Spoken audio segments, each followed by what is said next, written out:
Assalamualaikum warahmatullahi wabarakatuh, sahabat Q dimanapun berada. Pada kesempatan ini saya akan coba memaparkan atau membahas tentang materi dinamika litosfer, lapisan kerak bumi ya. Nah,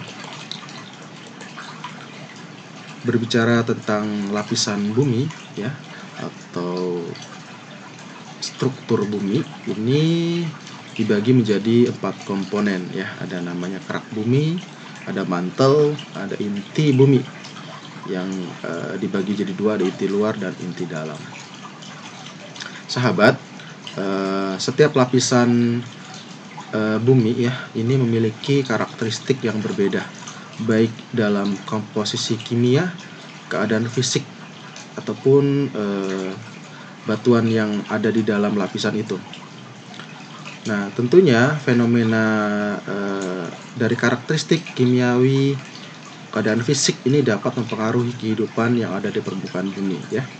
Nah, sahabat, terkait dengan pergerakan di mantel ini kita tahu bahwa pergerakan di lapisan bumi ini semuanya disebabkan oleh adanya variasi panas dari inti ya. Nah, dari variasi panas dari inti ini yang kita kenal dengan arus konveksi ini juga menyebabkan pergerakan lempeng bumi ya, baik secara konvergen, divergen ataupun transform ya. Dan tentunya pergerakan-pergerakan itu berdampak atau menyebabkan terjadinya gempa bumi dan letusan gunung berapi. Nah, akibat fenomena ini tentunya berdampak juga pada bentuk landscape ataupun bentang alam kita ya yang beragam. Dalam beberapa kasus fenomena ini juga jelas dapat merugikan bahkan mengancam harta benda ya, bahkan nyawa juga. Nah, sahabat, ini adalah interior daripada bumi kita ya, terdiri dari beberapa lapisan. Nah, ini adalah lapisan yang ada di bumi kita ya. Yang pertama ada crust, ini kerak bumi, ada mantel, ada inti luar dan inti dalam.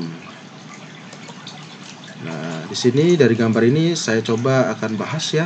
Kita ke kerak bumi dulu ya. Di kerak bumi itu dibagi menjadi 2, ada continental crust, ada ocean crust ya, atau kerak benua dan kerak samudra. Nah, di sini ada angka ya, 10 sampai 75 ini merupakan ketebalan dari kerak benua ya. Kemudian di sini 5 sampai 7 km ini kerak samudra. Nah, ini perbedaannya dari mulai ketebalan saja sudah berbeda ya. Jelas dari sini kita bisa lihat bahwa kerak benua itu lebih besar daripada atau lebih tebal daripada kerak samudra. Nah, terkait dengan batuan, kalau di kerak benua ini terdapat batuan granit ya. Bahkan kita bisa kenal di kerak benua ini bersifat granitis ya.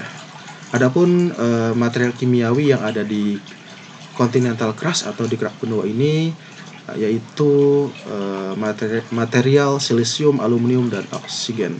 Sementara di kerak samudra ini terdapat batuan ya, atau batuan basalt atau batuan gelap ya.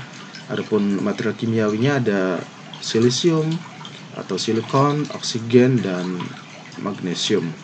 Nah, di bawahnya kerak bumi ini ada namanya lapisan moho atau mohorofisik discontinuity. Nah, ini lapisan yang membatasi antara kerak bumi dengan mantel. Nah, untuk mantel ini ketebalannya 2900 km ya. Nah, untuk inti bumi ini bagi 2, ada outer core dan inner core. Nah, di sini ada pembatas antara mantel dan inti bumi ya, yang kita kenal dengan Gutenberg discontinuity. Ini jelas kita bisa lihat perbedaannya, ketebalan antara inti luar dan inti dalam. Ini inti luar lebih tebal ya ketimbang inti dalam.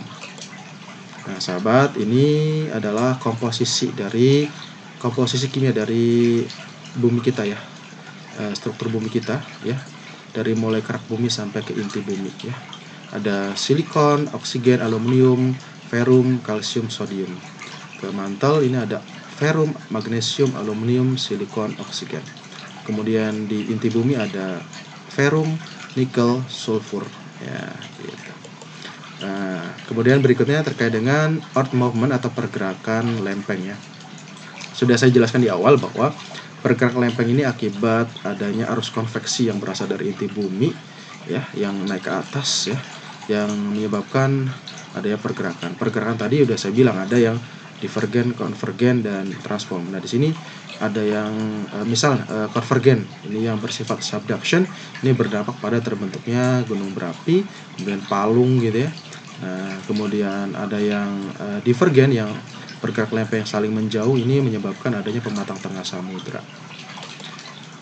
Nah, kemudian terkait dengan sifat material ya. Nah, di sini tadi saya belum menjelaskan tentang inti bumi ya. Inti bumi kan tadi dibagi dua, ada inti luar dan inti dalam. Inti luar itu bersifat liquid atau cair, sementara inti dalam bersifat solid. Gitu ya. Sebenarnya di mantel juga itu sebenarnya ada dibagi dua, ada mantel atas, ada mantel bawah. Mantel atas itu dikenal dengan istilah astenosfer, mantel bawah dikenal dengan istilah mesosfer. Gitu. Mantel juga bisa kita kenal dengan istilah kalkosfer. Sementara inti bumi kita bisa kenal dengan barisfer. Ya, lanjut sahabat ya. Nah, jadi ini terkait dengan outer core atau inti luar ya. Jadi pada dasarnya inti luar itu bersifat liquid ya, logam cair. Kemudian kalau di inti dalam bersifat solid, bersifat padat ya. Oke sahabat, mungkin itu saja yang bisa saya sampaikan terkait dengan materi struktur bumi ya. Semoga bermanfaat ya. Mudah-mudahan kita semua diberikan kesehatan agar kita bisa belajar ya. Terima kasih. Assalamualaikum warahmatullahi wabarakatuh.